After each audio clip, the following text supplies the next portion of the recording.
বাড়ির ছুটি শেষ করে শ্বশুরবাড়ি ফিরে এসেছি প্রায় 3-4 দিন হলো, কিন্তু এখনও কেমন যেন মনটা একটু একটু খারাপ করছে। আসলে সন্ধ্যের দিকে যাই আবার চলে আসি দেখা করে, তো ওটাতেই আমি অভ্যস্ত হয়ে গিয়েছিলাম, তার জন্য অতটা খারাপ লাগতো না। জানি যে আসতে তো হবেই, কিন্তু হঠাৎ করে এতগুলো দিন থাকার পরে এবারে যেন বেশিই মনটা খারাপ করছে। কিন্তু কিছু তো করার নেই, প্রতিটা মেয়েরই এই কষ্টটা হয়। তো তার মধ্যেও কিছু কিছু মানুষের বক্তব্য থাকে এত কাছে বাপের বাড়ি থাকা সত্ত্বেও কেন এত মন খারাপ হয়। আমি তাদেরকে বোঝাতে চাই না, বোঝাতে কোনো দিন পারবও না।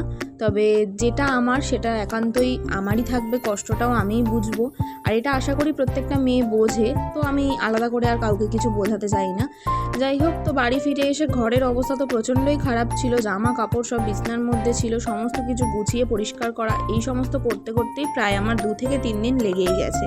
তো এখন পড়িয়ে এসে সকালে সমস্ত কাজ টাজ করে নিলাম, এবার স্নান করব। তো স্নান করে নিয়েছি, টাটা।